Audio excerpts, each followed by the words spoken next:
Being a dad is hard. It's high stakes. It takes a toll on our self-worth, mental health, and can be lonely. But why would we ever want to do something so important in isolation? Legacy Makers, a conversation for dads, is quite simply two normal dads having conversations about, you guessed it, being a dad. The highs, the lows, and the learnings along the way. We are four dads. We want to remedy the deficiency we see in community for dads, and we want to ruthlessly encourage dads on their journey to build lasting legacy for the faces they love the most.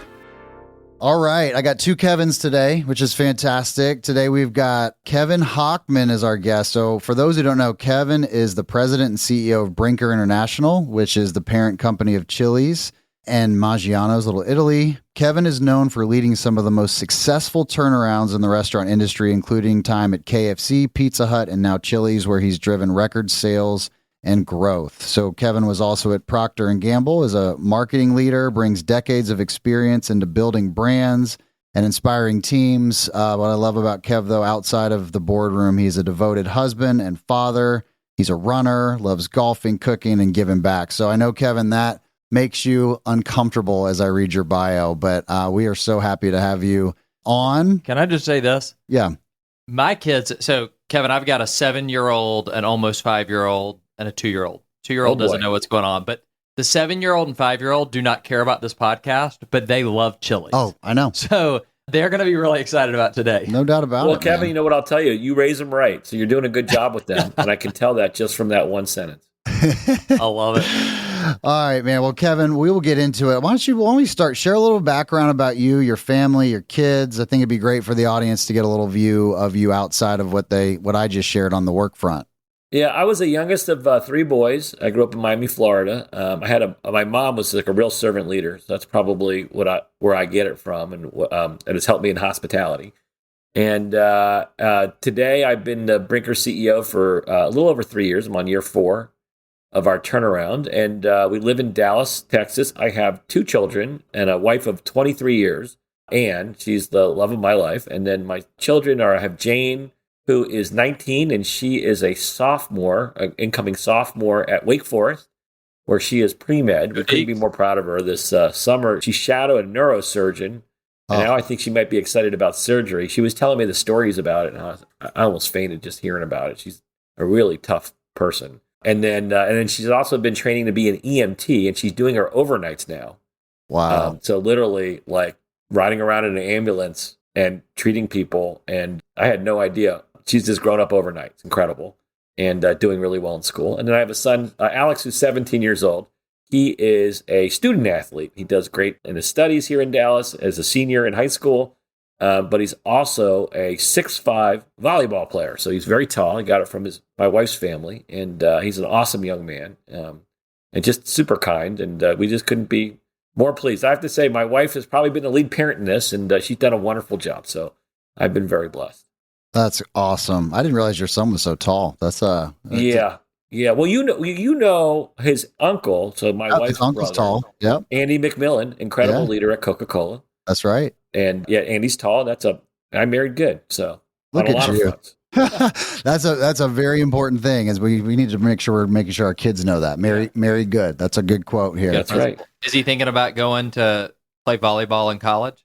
I don't know if it's going to be like either on a club team or actually on a real team. I think he's trying to figure that out.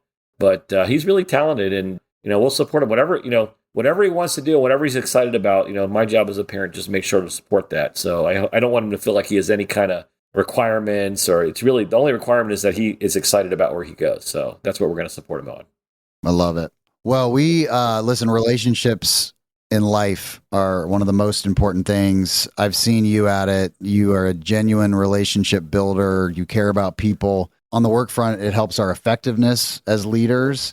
You and I spent some time, and I know you are really thoughtful about the time that you spend with your children and the relationships that you're building there, and some of the one-on-one trips you take. Talk a little bit about focus time and the intentionality as a dad and how that's been an unlock for you. Yeah, well, I think everybody would always want to spend more time with their children. So, I don't want to declare I'm successful at it or not. But I do think it's important. I tell this to our employees that they have to make sure that they're deliberately making time for their family. One of my rules is if you have a choice between family and work, always choose family, because they're going to still be around for you. Work may not be. So, you have to trust that you got to put the time in with your family and be there at the moments that are important. And there's lots of different physical things that you can do to protect your time. Not just about saying you're going to make the commitment. Like, I learned over the years, having one calendar is a great way to protect your time, because if you put all the key dates in, let's say, you have your kids' sporting events or graduations or whatever it is, those dates a year in advance. There's no reason why you can't put that in the calendar, start of school year. And then lo and behold, people just schedule around it, right? Every once in a while, you got an unavoidable conflict, and maybe it's a board meeting or something in your own career. But for the most part, I would say 95 times out of 100, that time gets protected. And then you got to be like a dog on a bone and not let people schedule over it, right? So that's kind of one thing that we do. Another thing that I do is I try to take deliberate vacations with my family, and I get ahead of that a year in advance. So my wife knows that if she wants to do a last minute vacation, I'll do my best to go on it. But if we just get ahead of the schedule, it's much easier. So we've already got our next summer vacation, family vacation with other families booked for next summer. And we'll do the same thing the following summer. So that helps protect time. And then the last thing I try to do is deliberately have some vacations alone with the kids. I learned that from my CFO at KFC years ago, where he would tell me, like, when his kids were 13, they each get to go on a trip alone with each parent, which I thought was so cool. And I started it with Jane. We went to Portland, Oregon. She had never been to the Pacific Northwest. I had some kind of advertising presentation I needed to do. On a Friday morning, I said, hey, let's do, and it was in the summer. I said, let's do a long weekend in Portland. We had the best time ever. We went fishing. We did some hiking, and she had never been in that part of the country. It was just incredible. And so that was the first time I did a deliberate trip alone with a child, and I try to do it more often. Most recently, my son and I went to Japan for spring break. So the girls, my daughter, when she was graduating from high school last year, she goes to a girls' school, and they all go to Cabo with their moms. So I was like, son, this is our chance. We can go anywhere in the world that you want to go. And he said, I want to go to Japan. I was like, I've never been to Japan either. And we did a guy's trip. So he was at the time 16, and we're into like eating and cooking and sports, and he loves history. And we just created a 7-day plan around that with a travel agent. And it was just the best time ever. I'll never have that chance again. But then this year for spring break, his mom could then come, and he's like, I want to go back to Asia. We went to Vietnam. So it's not even just the trip. It's like, you're going to plan for that for 6 months. Like, you're going to look up things together, over dinner, and like, where should we go when we're in Hanoi, and where should we go when we're in Tokyo? And so it's not just about the actual trip, which is amazing. It's that gives you something to bond with them for a long period of time. And when they're at that age, you kind of have to figure out things that they want to do with you. You can't, it's not like when they were 7 and they had no choice. You drive them around and, hey, we're going to go to the movies, or we're going to go bowling, or we're going to go to mini golf, whatever. At this age, it's like you have to think about, what are you going to do to get them excited about spending time with you? And that's going to, create some quality moments, whether it's, my son, when we lived in Louisville, we were members of a golf club, and that was a thing that we could do together. And I got to play golf again because he wanted to play golf, and it was something we could do together. But that's the other thing, is as they get older, it's a little bit harder to just, hey, let's go do something. You got to figure out ways to create opportunities because they have their own independent lives. I'd love to talk about culture, because you've got to start with a culture to build that. And professionally, in the turnaround at Chili's, I think culture, from my understanding, has been a huge piece of that. The Chili head culture and fun. I mean, you professionally are a master of culture. I would be curious, how do you think about building a culture at home, and any intentional practices around that? Yeah, I wish I was better. I saw, when I was looking at some of the questions that you might ask, it made me think about that. And I was like, boy, I wish I was more deliberate about creating a culture at home. I tell you, we don't, I think about the chili head culture here, and that was here before I got here. I think I kind of reignited it because we maybe lost our way a little bit during COVID when everybody wasn't together. And, there are lots of things that got challenged during COVID. And I've tried to reignite it here. But a chili head is like, it's someone that likes to serve others, and they don't take themselves too seriously, because after all, we're just selling like margaritas and hamburgers, right? And we get joy in like doing things together, especially if it's like a busy service. And so we're kind of in the trenches together, serving others, serving each other. And then after that service, it's like a huge accomplishment, a feeling of we did this together. And we try to do that at home, where we don't take ourselves too seriously. And it's funny, I think kids today actually put more pressure on themselves a lot of times than the parents do.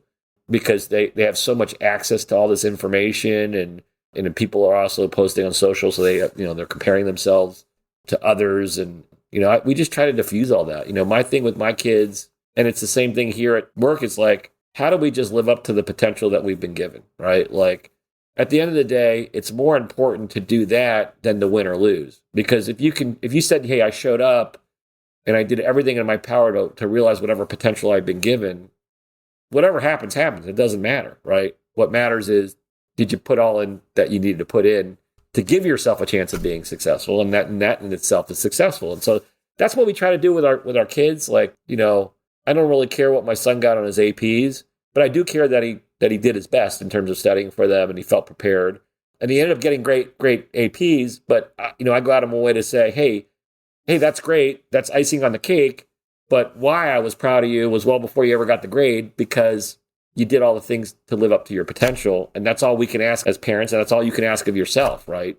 At the end of the day, is, did you give it your all, and were you deliberate about preparing and serving others? So that's probably the biggest thing I think I take from my work, is just making sure that our kids understand what success really looks like.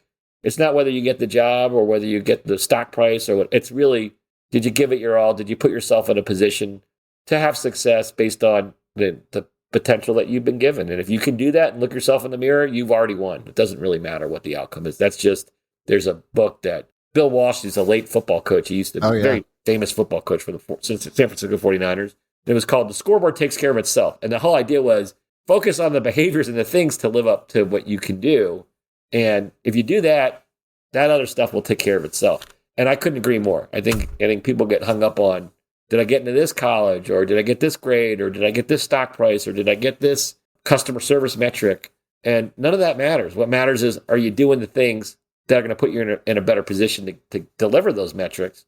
But if you focus on the metrics, you're never gonna get to where you want to go. That's because that's not focus on the metric. Anybody can gain a metric. It's really, are you doing the things in your power to better yourself and to live up to your potential? So that's probably the biggest thing I do with my kids, is just making sure they understand what true success and true happiness looks like. And sometimes they believe me, and sometimes they don't. But it's a journey, and you got to be patient with it. So, well, man, it's so funny. We talk a lot about the importance of that, having harmony between being at work and being at home. And I think both in your personal life and work life, people respond to leaders that are authentic. And part of being authentic is really just being yourself. And so it doesn't surprise me that a lot of the things you talk to your teams about also are things that you're talking to the family about. Like, we talk a ton, like my team at work, 2 of the 3 big words we talk about are serving and caring. I talk more about that with my kids, right? Because those are 2 of the family traits we want. So I think that the fact that it's harmonious, Kevin, with kind of what you would do, whether you're at work or home, is actually a beautiful thing, because it can be consistent on both sides of it. So that's great. We talk a ton about community and the importance of community. It's really the core reason we started this podcast. I know I've heard you talk at a recent event just about mentors and people in your life. You've been blessed with a lot of them, and a lot of really just great senior folks that have helped you. Talk a little bit about mentors and coaches, like the importance of it, and have you used them not just at work, but also in your family life as you've navigated? Yeah, I do. I have a formal corporate coach who's amazing. He was the Applebee's CEO for 7 years, a long time ago. And now his name is Dave Goebel, and he's a corporate coach now, and he has several CEOs that he coaches. And I love having him, because there's nothing I can't stump him with. Hey, we got this earnings call coming up, and this is what I think the challenge is going to be. He's like, oh, this happened in 2007, and this is what happened, and this is how I handled it. And it was like, oh yeah, I can't stump the guy. He's literally lived everything that I'm going through right now, and he's made me a much better leader, and I really appreciate him. I will say, as far as mentors for dads, it's an interesting thing, because it's a guy thing that guys a lot of times don't really talk about that stuff. I know. And in fact, we built the whole brand of Procter & Gamble on this idea. So Old Spice brand for years was kind of this tired old brand, and this advertising agency helped us understand an angle. Old Spice forever was known as a brand for men, because it started as a female brand. Nobody knows this, in the 1930s, and then there was a shortage of grooming products during World War II. And they started using Old Spice for men for the soldiers. And then they came back and they all wanted the Old Spice, and that became a man's brand. And it always stood for like being a man. It's like Old Spice. And we had lost our way and we were trying to reinvent the brand. And the idea was, if you're a young guy and you want to get young guys into grooming products, 'cause that's what you use forever if you get them in early.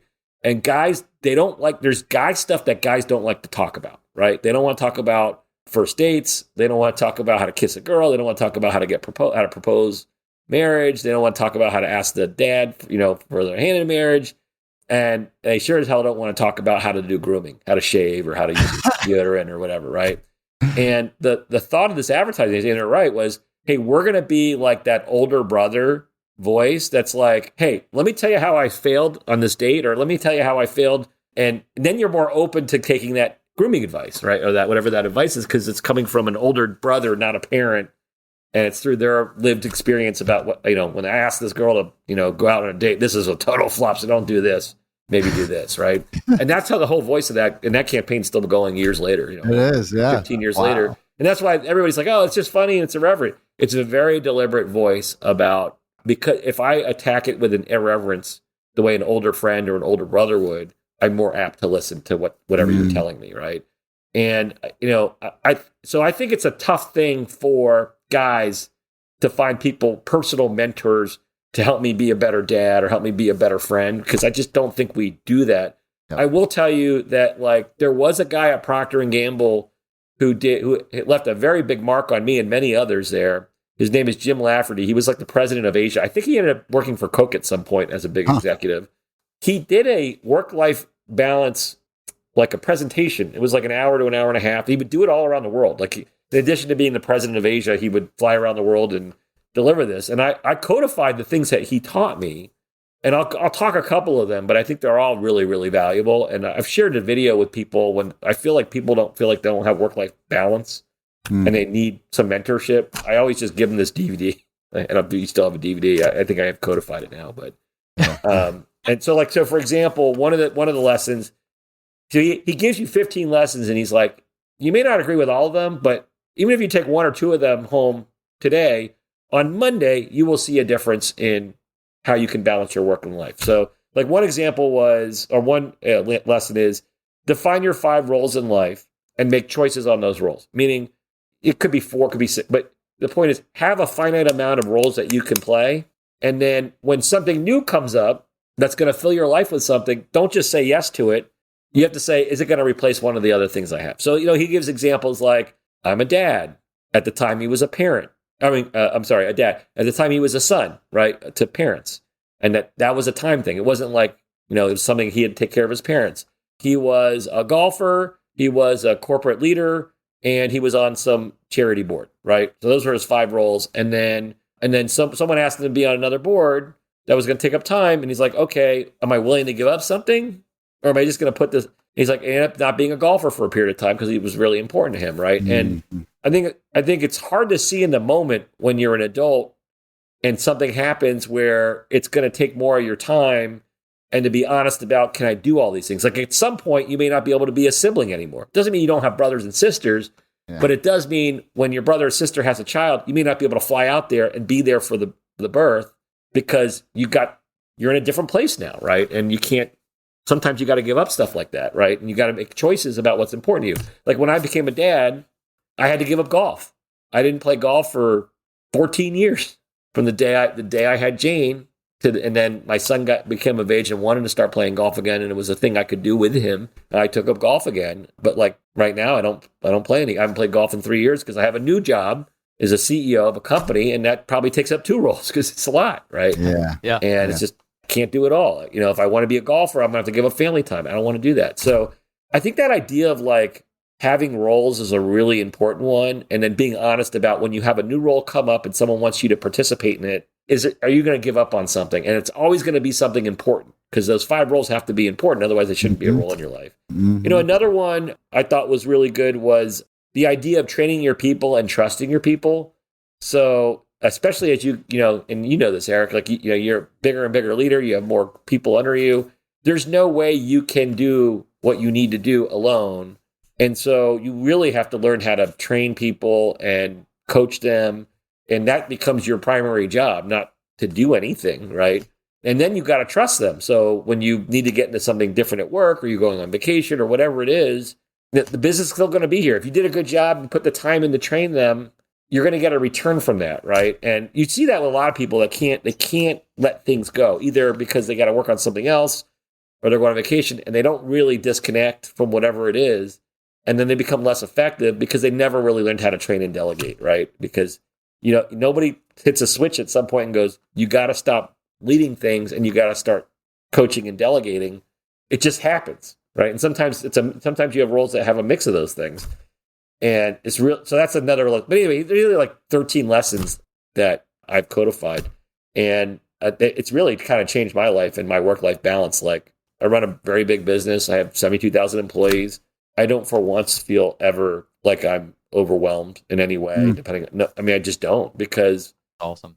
I've learned these things that this man has taught me from that one session has made a huge difference in my life. And so, and if anybody ever complains about like what's happening to them from their company, I always sit them down and say, that's kind of on you, right? Like, maybe once in a while you got in a leadership example where you just got such a hard leader, but maybe that's not a situation you want to be in, and you want to remove yourself from that situation. But 9 times out of 10, it's within your purveyance to figure this out, right? And I don't think anybody looks at me and says Kevin doesn't work hard and Kevin is not committed to the business. But I've found a way to manage it all through these. I mean, they're just very functional techniques. It's not, it's not a magic box, and they're all very practical and common sense. So, so I'd say that would be my mentor in personal, would be this fellow, Jim Lafferty, who I got to think of one time, for what an impact he had on my life. I think a lot of people he's impacted that way, who he maybe have never met, and just because he's, presenting to them. Yeah. But a remarkable guy, and he has a remarkable presentation on how to manage all this.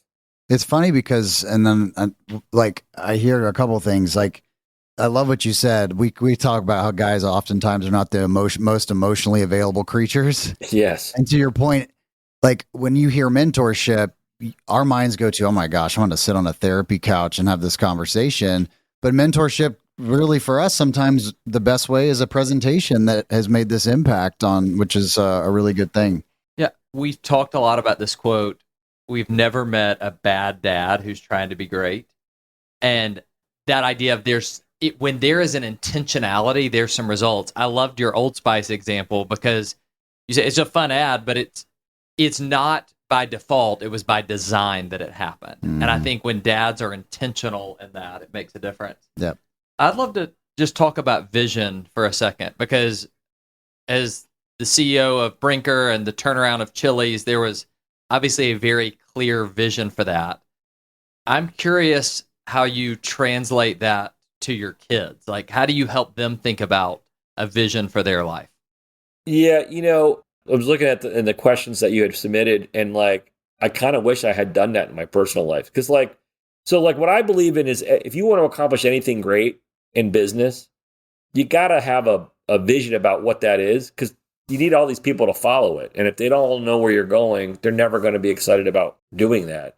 And so you got to create a vision, and you got to create it with them, and then they got to believe in it. And then you got to create stair steps on how to get there. Right. So like, for example, in the Chili's business, we want to be a brand that is growing, is exciting to young people, is delivering an amazing experience, and we're outpacing the industry. That was the vision. Right. And then we had to break it down to like, well, we're so far away from that 3 years ago. So like, where do we start? Right. It's like, let's start with, we need to have clean restaurants, and we need to have properly staffed restaurants, and we need to have a tighter menu. And we need to have, and you just build building blocks that are all manageable, so that when you add them all up 3 years later, you're like, wow, I'm at the top of the heap. And I remember I literally said that vision to the managers. I was 2 months into the business. I had enough listening sessions with the field to understand what we needed to do with their ideas. And I showed them a fake magazine cover. I said, this is what we're going to do.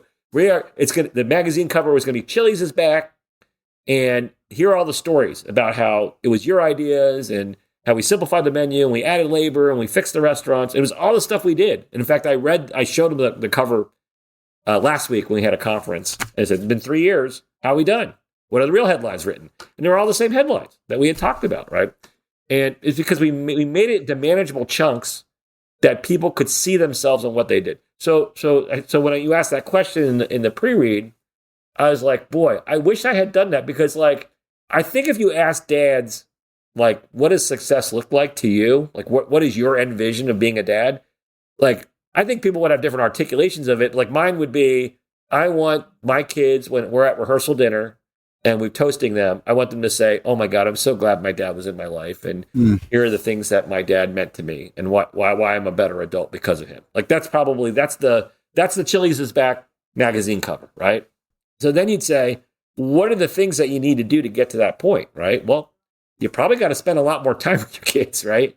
So it's like, how do I make time with the kids, right? Like how do I make time in my life to make sure? So that's about making sure we have vacations and making sure we have things to do. How do I get them to be interested in spending time with me, right? So, I'll tell you, the family I married into, the McMillans, so Andy McMillan and my wife Ann, her maiden name was McMillan, they are masters at creating ideas that all the kids want to do. So, like, for example, the last Christmas, they had Ask Me Anything with the grandpa, Papa John, my father-in-law. And so he sat, by the fire, and they could ask him anything. Like, what was your first date like? Or what was your first kiss like? Or, they asked crazy stuff. And it was the most fun 2 hours you could ever imagine, because the kids had a role in that. And it was like, how do you get kids aged, 15 all the way up to 25 to be interested in spending 2 hours with their grandpa and their family? And they came up with a great idea. And so, like, that's the second building block, is you got to find things that are going to meet kids where they are, that they're going to be excited about, right? And whether it's vacations or whether it's sporting events, or, I try to go at least to one sporting trip with my son every year, because it's something we look forward to that we can do together. But like, so I think the point of what would be is, like, you start with your end game of what your relationship that you want to be. And then what are the things that you need to do that are in your control that you can get there, right?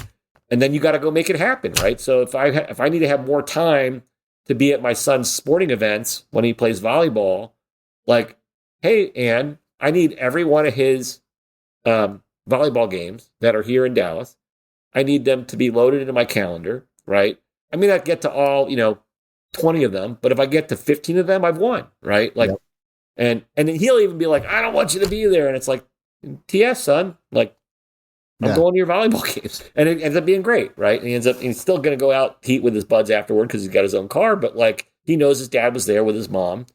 And we were there for him at life's important moments, right? Like, nobody's going to remember that we had a record fiscal this year and we had delivered an incredible EBITDA, whatever.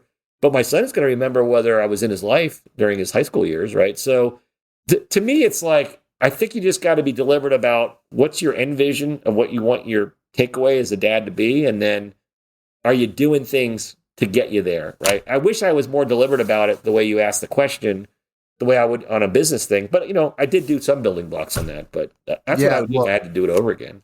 No, it's so we literally were just talking about that, like whether it's at a wedding or at another event, like trying to put yourself in that moment and what do you want to be said, and like reverse engineering that. We just were talking about that. So I love that you articulated that the same thing. And getting there is gradual, but you got to have consistency in those experiences that you're trying to give. So I love that. I think that it's on board with what we've been saying. A couple more for you and we'll let you roll, but I've heard you talk about this. I think it's an amazing kind of principle, and I'm curious and if it translated at home, but like the importance and the discipline on doing what's right versus what's urgent. Talk a little bit about that as you think about just the importance of that, like teaching those things, like, hey, like there's going to be things that happen in life, but like we got to continue to do what's right.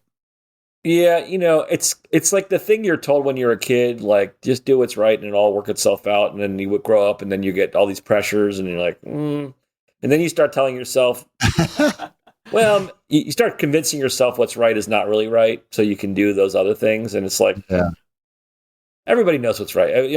I had some recognition a few months ago on restaurants and they asked me to say a few words. And like, I was looking at the room of all these restaurant executives and I'm like, everybody asks me, oh, how did we do this at Chili's, right? And it's like, there's no secret sauce here. We're just kind of using common sense on the fundamentals of why people go out to eat, and we're just delivering on those things.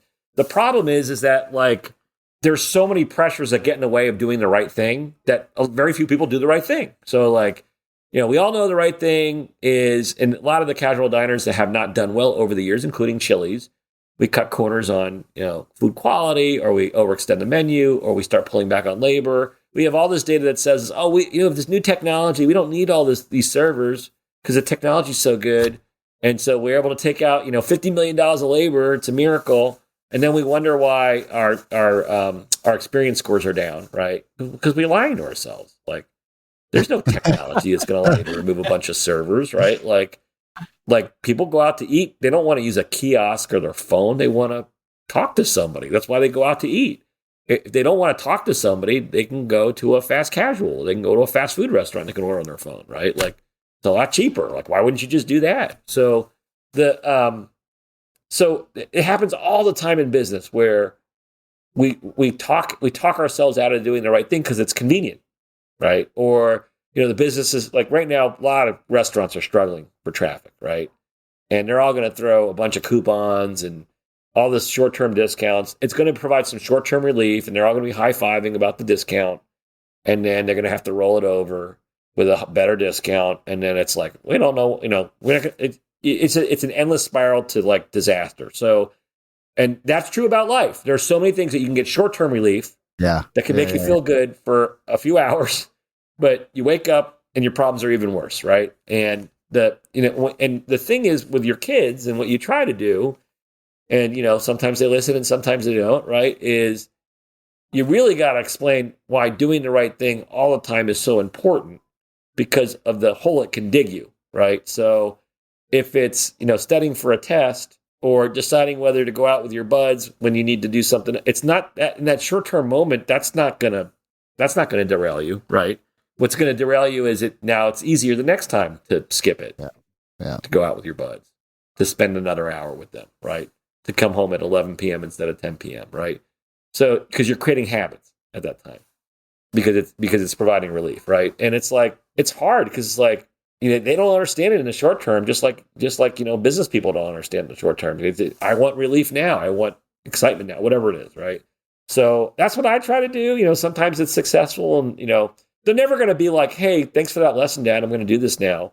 But I know I'm landing some punches when like, oh, he stayed home. He's studying. This is great, right? So you just got to be okay with like, you're not going to get that feedback that like, right. Oh, Dad, you're just so wise. Thank you, right? It's going to be like, stop talking to me. I know. And then, maybe one out of three things, the punch lands. And it's like, great. Like, you do what you can, right? Because, you don't realize it, but when you were that age, you're really independent. You really don't want people to tell you what to do, especially when you got a car and you can kind of do things on your own. And it's just hard to get, a parental advice on that stuff. So, but that's what we try to do is explain the long term and the whys behind, why that one decision's not a great decision. And sometimes it works and sometimes it doesn't.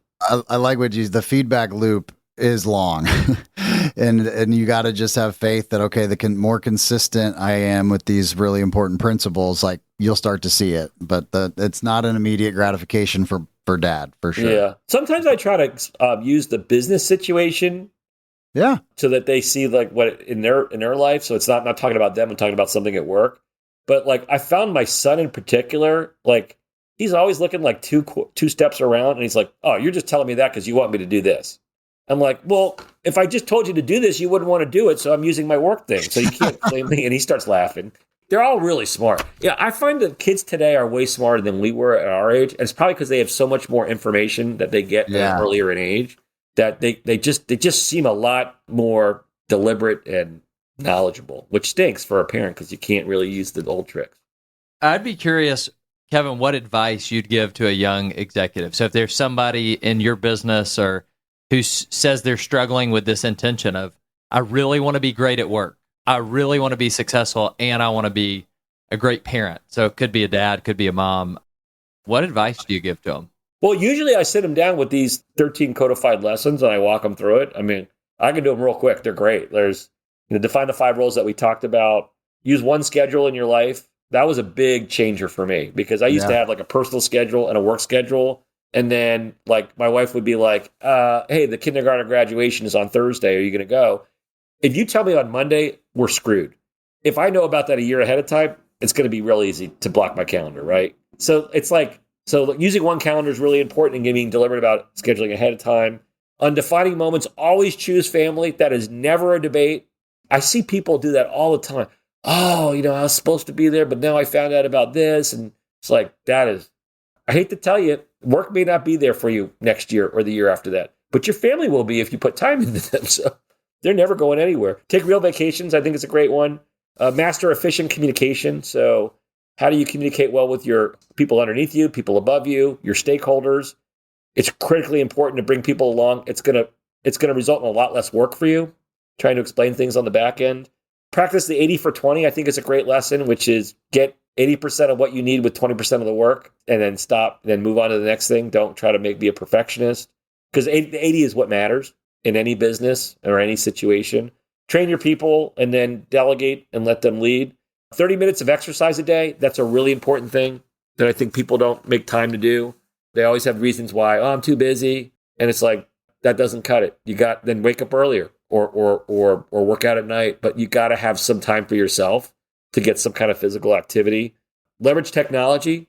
So technology is awesome. There's so many things you can do with it in terms of reminders and alarms and all kinds of stuff that we didn't have when we were growing up in corporate America. Number 11 is develop a list of 100 things to do before you die. So, and pick one or two every year. And the reason why that's important is you can't just, as a working dad or working mom, you can't just click the fiscals. Like, life is not just a series of quarters that you roll over, right? Like, you need to have things that you look forward to and plan for, whether it's running a marathon, which was on my list, or whether it's going to Asia, or whether it's whatever it is, right? Like, you gotta one or two things every year that you're going to go either train for or prepare for, so that you're not just clicking the fiscals, right? And the last one is use the mother rule, which is really about just using common sense, right? Like, if mom thinks that was dumb, you probably shouldn't be doing it that way. It's true about communication too. I talk about the mom rule. If my mom doesn't understand how we're communicating to our organization, nobody's going to understand. So keep it real simple. That's what I would take someone through.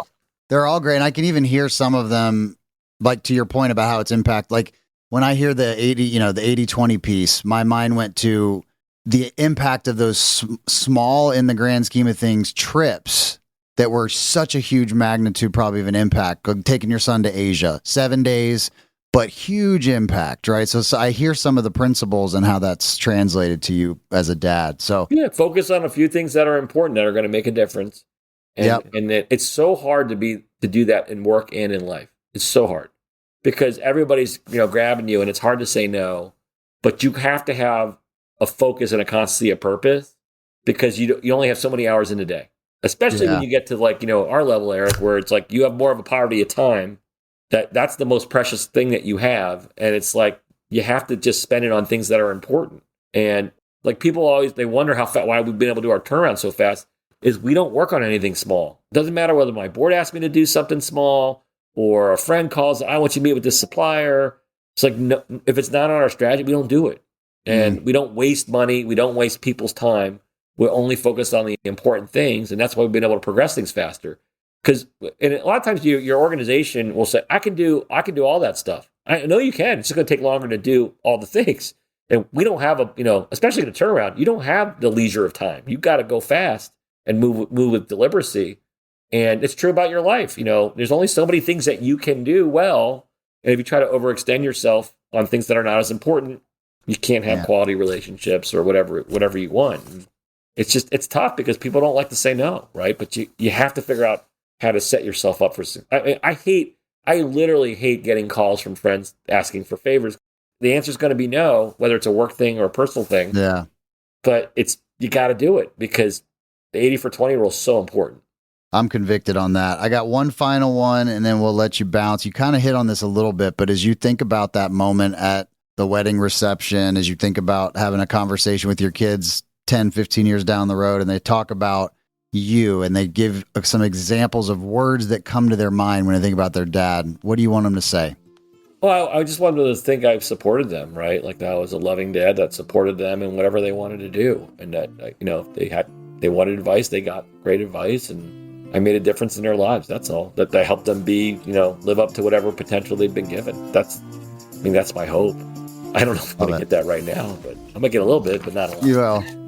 I'm confident of that, man. Well, listen, you said it earlier about the importance of time. We can't thank you enough for taking time with us. It means a ton. There's so much gold in this conversation. So just want to thank you very much. And for the leader you are. I mean, I've known you for a few years, and one of our first times we were together, you were talking about your family and talking about your wife so openly, and why that maybe seemingly small to you, that is not the norm for big leaders, especially male leaders, to be that open about it. So thank you for what you're modeling for me and others. Yeah, well, I married into a remarkable family that's taught me a ton about how to be a leader and be a great family person too. So I'm very appreciative of all the McMillans. They are an incredible family. So that's probably why I talk about them a lot. Thanks for taking this time to invest in these dads. We really appreciate it.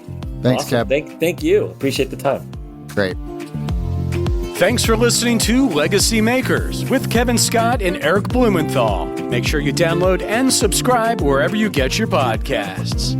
This podcast is a production of BG Ad Group. All rights reserved.